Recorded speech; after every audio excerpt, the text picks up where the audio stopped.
दांतों में लगी निकले कैसा होगा। माल भी पड़ा अंदर भी है माल। क्या लगी है क्या है? हाँ नहीं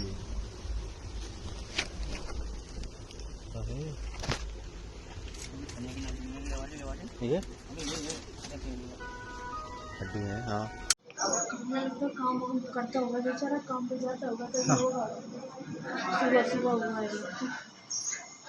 खबर पड़ी कि एक्सीडेंट हुआ है तो सब आए। हाँ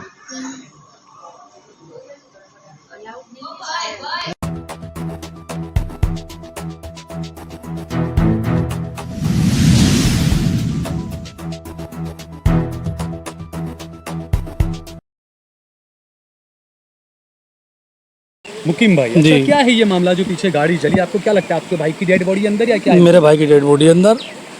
अब ये किस तरह हुआ है इसका कोई मुझे मालूम नहीं है। बाकी कुछ लोग कहते हैं कि गाड़ी में आग लगी है, पर मेरा ये मानना है कि गाड़ी में आग लगी हुई नहीं है। मेरा ये मानना है कि ये मर्डर है। आग लगाई आप ये कह रहे हैं? मेरा ये मानना है। मगर ये लोग कहते हैं कि वो ये जगह, मैं पुलिस से यही आश्वासन दूंगा, पुलिस से आश्वासन मैं लूँगा कि इसकी तहकीकात बरोबर होवे न। ये मुझे इसके लिए इसमें इंसाफ चाहिए कि कोई किस तरह का ये लोगों ने बनाव कराया, क्या है पीछे रलिंग है गाड़ी की थी। एक्सीडेंट हुआ तो एक्सीडेंट का कोई गाड़ी पे निशान लिखता नहीं दिखे मेरे को, दिखने में आया नहीं है।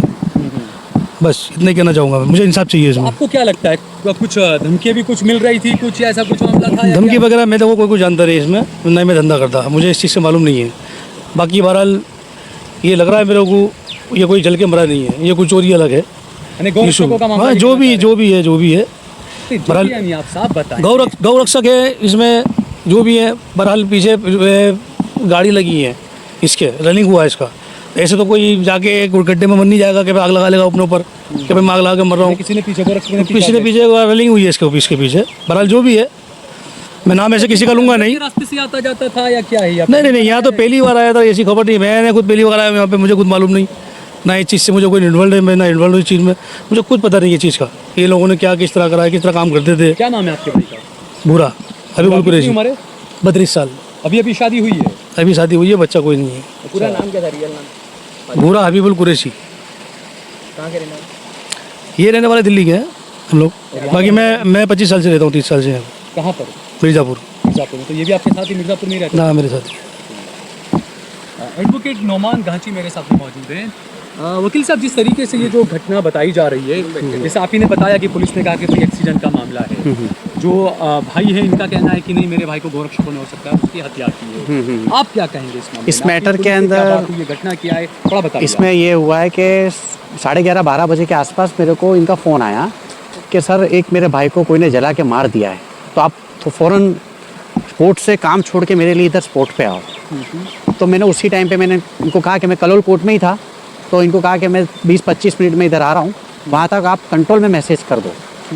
तो बोले ठीक है सर। वहाँ तक मैं इधर आया तो इन्होंने मेरे सामने कंट्रोल मैसेज किया। कितने बजे आया? ये 12:30 बजे मैं इधर पहुँचा था, 12:30-1 बजे के आसपास। उस वक्त क्या था? और उस वक्त में मैंने ये देखा कि ये लोग इधर खड़े थे और ये आइडेंटिफाई कर रहे थे कि इनका ही भाई है ये, क्योंकि एक भाई जो है इनके साथ में जो था रफ़ीक करके, वो तो अभी 16 सिविल के अंदर उसकी बहुत हालत क्रिटिकल है, आईसीयू के अंदर है। उस दौरान 100 नंबर पे कंट्रोल मैसेज मेरे सामने इन्होंने करा। उसके बाद मैंने पीआई साहब को फ़ोन करके बोला कि साहब सर पे आप इमीडिएटली आओ। ये शायद मुझे लगता है कि एचएम का इशू है सर ये। तो ये क्या किसी ने आग बुझाने की कोशिश भी नहीं कुछ की? भी नहीं। आसपास गांव अच्छा। में किसी ने पुलिस को भी नहीं? नहीं। अब उसमें हुआ ऐसा कि फिर मैं इधर पहुंचा, पुलिस आई, पीआई साहब भी इधर आए। पीआई साहब को मैंने ये बताया कि साहब आप बता रहे हो कि फेटल है या जो भी है, हमारी इन्वेस्टिगेशन चालू है, जो भी होगा हम उसको ट्रांसपेरेंसी से तपास करेंगे। पर मैंने बोला कि सर अगर आप ये मैटर को अगर आप इस मैटर को फेटल के अंदर लेके जाते हो तो ये फेटल नहीं है।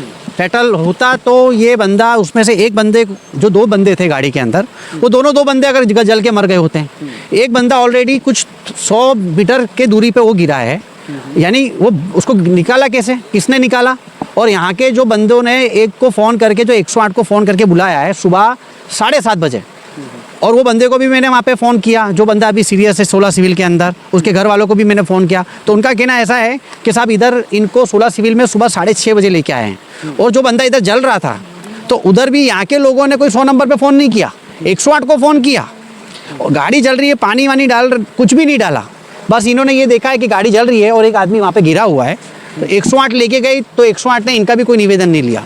यहाँ पे खबर मुझे बाद में ये पड़ी कि यहाँ पे काम हो रहा था और यहाँ के जो मजदूर थे वो काम कर रहे थे।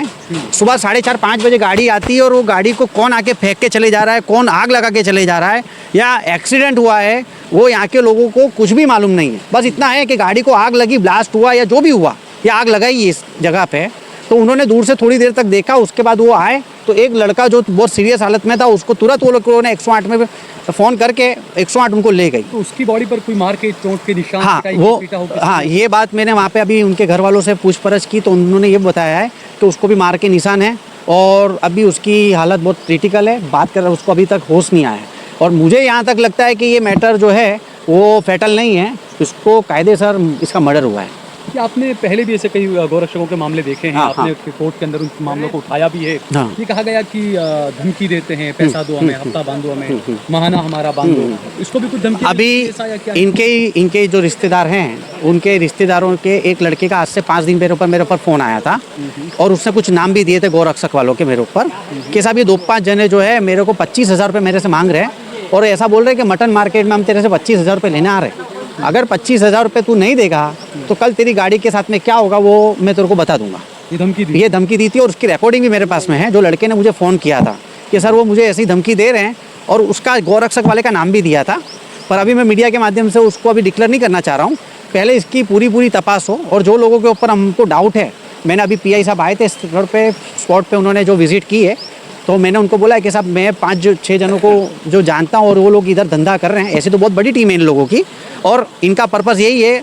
और ये लड़के को शायद अगर मारा गया होगा ना तो एक ही पर्पस से कि इसने इनके घर वालों से और इनके भाई का निवेदन ऐसा है कि मेरा भाई कोई को हफ्ते नहीं देता था, मेरा नहीं कोई को 1 रुपया इनसे मांगते थे इनके भाई से, पर इनके भाई का कहना ऐसा था मैं काय का पैसा दे दूँ, क्योंकि ये जो भी माल है मैं लेके आ रहा हूँ और मेरे को पुलिस रोकेगी तो मैं पुलिस को जवाब दूंगा। और ये कोई गौ मांस नहीं था, ये जो मांस है वो रोजड़ा नील गाय बोलते हैं उसका मांस है, तो ये कोई गौ मांस का धंधा नहीं करता था।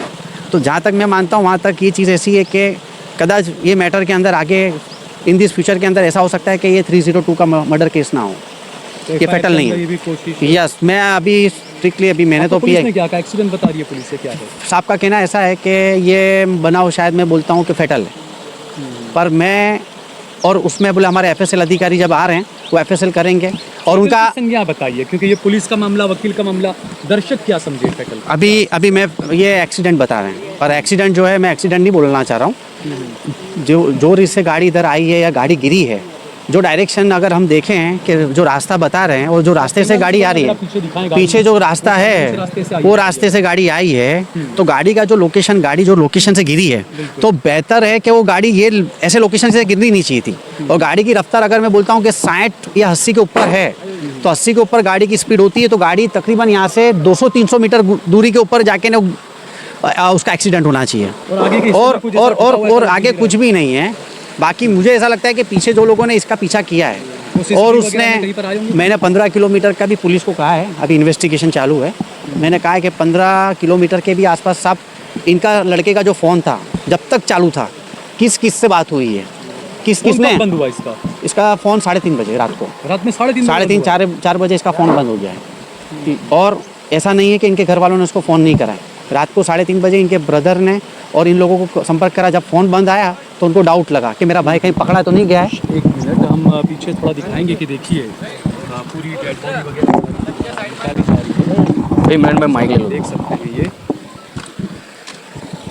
तो देखिए अब ये पूरी FSL की टीम आ चुकी है और अब जो है कार्यवाही आगे की तरफ बढ़ती हुई दिखेगी। ये जो है अब डेड बॉडी को निकाला जा रहा है। जिस तरह से वो ड्राइवर जो है अंदर जिसकी जल कर मौत हुई है उसको अब निकाला जा रहा है, उसके पार्ट्स को देखिए वो किस तरह से उसकी डेड बॉडी आप देखिए कि पूरा जो है बदन कट चुका है, जल कर पूरा वो कोयला हो चुका है। लोगों का ये कहना है, अमूमन लोगों में आम धारणा है इस तरह की कि जो किसान होते हैं वो खुद लोगों को बुलाते हैं कि भैया। अभी पुलिस की जो है तफ्तीश के बीच में ये छोटे छोटे जो है पार्ट्स FSL के लिए ले जाए जा रहे हैं।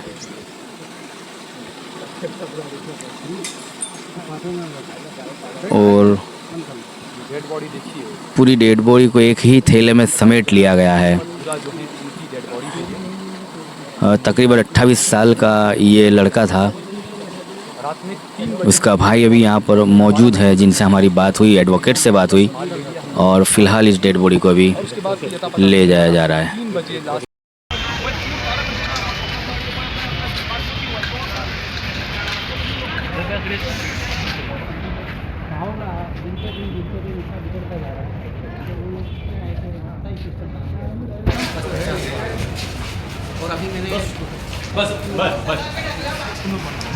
तो आप मुलाकात की परिवार वालों से, क्या कहेंगे आप?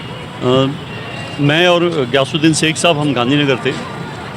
मुझे नौमान भाई का फ़ोन आया कि इस तरह से ये बनाव बना है और एक जो व्यक्ति है सेंट्रो गाड़ी के अंदर जिसको जला दिया गया है, और दूसरा है वो सिविल हॉस्पिटल के अंदर एडमिट है। मैं और गयासू भाई हमारी मीटिंग छोड़ के हम तात्कालिक पहले हॉस्पिटल आए और देखा कि आईसीयू के अंदर जो एडमिट है वो लड़का मेरे विधानसभा विस्तार मिर्ज़ापुर में रहता है, और जो गुजर गया वो लड़का भी मेरे विधानसभा विस्तार में मिर्ज़ापुर में रहते हैं। ये दोनों सातेज पुलिस स्टेशन के अंदर ये बनाव बना है। सातेज पुलिस स्टेशन के हद के अंदर जो गाड़ी के अंदर एक लड़का जला हुआ मिला और एक सामने की साइड पे पड़ा हुआ मिला था। एक का नाम बुरा भाई है और दूसरे का नाम रफ़ीक है। अब ये बनाव जो बना है, मैंने पीआई से भी बात की, रेंज आईजी से भी बात किया कि ये बनाव बनाए, इसकी इन्वेस्टिगेशन होनी चाहिए, तपास होनी चाहिए। और ये बनाव जिस तरह से इनके फैमिली वाले, उनके परिवार वाले कहते हैं कि 2-5 दिन से जो गौरक्षक समिति के लोग इनसे टेलीफोन पे बात कर रहे थे और कुछ धमकी दे रहे थे। तो जब ये दोनों जो व्यक्ति वहाँ गए, वो किस वजह से गए थे, काहे के लिए गए थे, उसकी भी तपास होनी चाहिए। और इन्वेस्टिगेशन के अंदर मैं समझता हूँ कि जो एफएसएल है, एफएसएल के जो अधिकारी भी वहाँ पे मौजूद थे, वो आए थे, उन्होंने भी तपास किए। तो मुझे ऐसा लग रहा है कि ये तपास इसकी सही तरह से होनी चाहिए। जो कोई भी इसके अंदर गुनहगार है उसको कड़क से कड़क सज़ा मिलनी चाहिए, क्योंकि आज वो परिवार के अंदर इनके जो कमाने वाले ये दोनों व्यक्ति, दोनों दोस्त थे, और वो जो गाड़ी लेके वहाँ गए थे, किस मकसद से गए थे वो सब पुलिस तपास के अंदर सब पता चल जाएगा। लेकिन मकसद यही है कि जिस तरह से जिंदा जला देने वाली बात है, इनके परिवार वाले लोग कहते हैं कि मेरे बच्चे को, मेरे लड़के को जिंदा जला दिया, गाड़ी के अंदर वो उसकी लाश जिंदा जली हुई पड़ी थी। तो पीएम के लिए आज वो लाश को भी यहाँ पे 16 सिविल के अंदर लाए, और जो आईसीयू के अंदर जो लड़का है उसकी भी सारवार चालू है। डॉक्टर से भी बात की, वो उसकी कंडीशन भी सही नहीं है। तो मैं समझता हूँ कि इसकी जो तपास होनी चाहिए। और रेंज आईजी से साहब से भी मैंने बात की है कि जो कोई भी अधिकारी है, जो पीआई है, वो लेवल से तपास कर रहे हैं, तो उसको निष्पक्ष तपास करनी चाहिए। इसमें कोई भी गुनहगार है, गौरक्षक वाले गुनहगार है, तो उसके ऊपर भी एक्शन लेना चाहिए। ठीक है, गयासुद्दीन शेख साहब हमारे साथ मौजूद है। गयासुद्दीन भाई, कई लोग ये कह रहे हैं कि कुछ साल पहले हरियाणा में इस तरीके से नासिर और जुनैद को गौरक्षकों ने इसी तरीके से गाड़ी में जलाकर मार दिया था। परिवार वाले कह रहे हैं कि ये मामला भी उसी तरह का मामला है, क्योंकि गाड़ी में अगर आग लगती है, अगर पुलिस कह रही है कि एक्सीडेंट का मामला है, तो दूसरा व्यक्ति जो यहाँ पर है वो कोई जले हुए के निशान नहीं है, वो कैसे बचा? क्या कहेंगे आप, इस मामले को कैसे देखते हैं आप? ये मामला जो सिलसिलाबंद देश में जिस तरीके से गौरक्षकों द्वारा घटनाएं बन रही है, उसकी ही एक कड़ी लग रही है। क्योंकि परिवारजनों का कहना है कि 5-6 दिन से गौरक्षकों के फ़ोन आ रहे थे। आपने देखा कि रूपाली के पास भी गौरक्षकों का जो ये उघराने के लिए आए थे खंडनी, उनके खिलाफ भी एफआईआर हुई, ओढ़व में भी इनके खिलाफ एफआईआर हुई, और इन लोगों को भी 5 दिन से ये जो थी धमकियाँ मिल रही थी।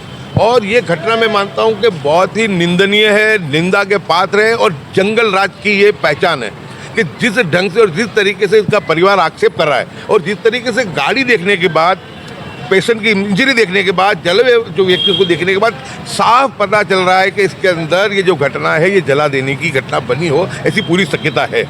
इमरान भाई ने और हमने रेंज आईजी साहब से भी बात की है, लोकल पीआई से भी बात की है। पीआई साहब का अभी कहना ऐसा था हमको कि शायद ये एक्सीडेंट है, लेकिन हम एफएसएल की कार्रवाई कर रहे हैं और कल एफएसएल से पता चल जाएगा। लेकिन डेड बॉडी और जो इंजर्ड पेशेंट उनको देखोगे, डेड बॉडी पूरी जली हुई है, और जो दूसरा उसका जो साथी है वो इंजर्ड है, उसमें कहीं पर भी जले हुए का निशान नहीं है। यानी बहुत ही शंकास्पद बात है ये। और इसके जो परिवार का जो कहना है, मैं मानता हूँ कि इसके परिवार का बिल्कुल सही कहना है, लेकिन सवाल इन्वेस्टिगेशन का है। हम कल इसके बारे में राज्य के डीजीपी साहब से भी रूबरू कल मिलेंगे, और हम यहाँ से आपके माध्यम से ये डिमांड और ये मांग करते हैं कि ये जो जंगल राज का में अंदर जो कृत्य हुआ है कि 2 नौजवान गरीब बच्चों को, यानी एक को जिंदा जलाया गया और एक को ये जो सामने उसको इंजर्ड किया गया है, जो अभी ज़िंदगी और मौत के बीच झोले खा रहा है, तो इसकी तपास ज़बरदस्त तरीके से होनी चाहिए और उचित स्तरीय जांच होनी चाहिए, और किसी भी गुनहगार को बचाना नहीं चाहिए। और एफएसएल का रिपोर्ट यहाँ से एफएसएल वाले ले गए हैं तात्कालिक। इसकी जान जो है प्रजा को करनी चाहिए, ताकि प्रजा के अंदर भी सही बात जो है कि एक्सीडेंट है या हत्या है वो बात खुल करके सामने आए। लेकिन देखने से तो पता यही लग रहा है कि गौरक्षकों की ये जो है ये गुंडागिरी है, और ये गुजरात में आए दिन गौरक्षकों की गुंडागिरी चलती है। जो हफ्ता देते हैं उनको धंधा करने दिया जाता है, जो हफ्ता नहीं देते हैं उनको इस तरीके से मार के उठ करके उनको चला दिया जाता है। तो मैं और इमरान खेड़ावाला राज्य के डीजीपी साहब से भी यहाँ से निवेदन करते हैं कि ये घटना मामूली घटना नहीं है, ये घटना बहुत ही गंभीर घटना है और बहुत ही अत्याचारी और जुल्म से भरपूर घटना है। तो इस पे तात्कालिक इसके ऊपर कड़ी कार्रवाई होनी चाहिए, और जो अगर इसमें एफएसएल का रिपोर्ट कराता है और तफ्तीश जो होती है उसके आधार पे इनके इस गुंडों के सामने, लूखों के सामने जो है बिल्कुल एफआईआर दर्ज करते हुए मॉब लिंचिंग का केस इनके सामने दाखिल होना चाहिए, और कड़ी में कड़ी और सख्त में सख्त सजा इनको देनी चाहिए। ठीक है, बहुत बहुत शुक्रिया हमसे बातचीत करने के लिए।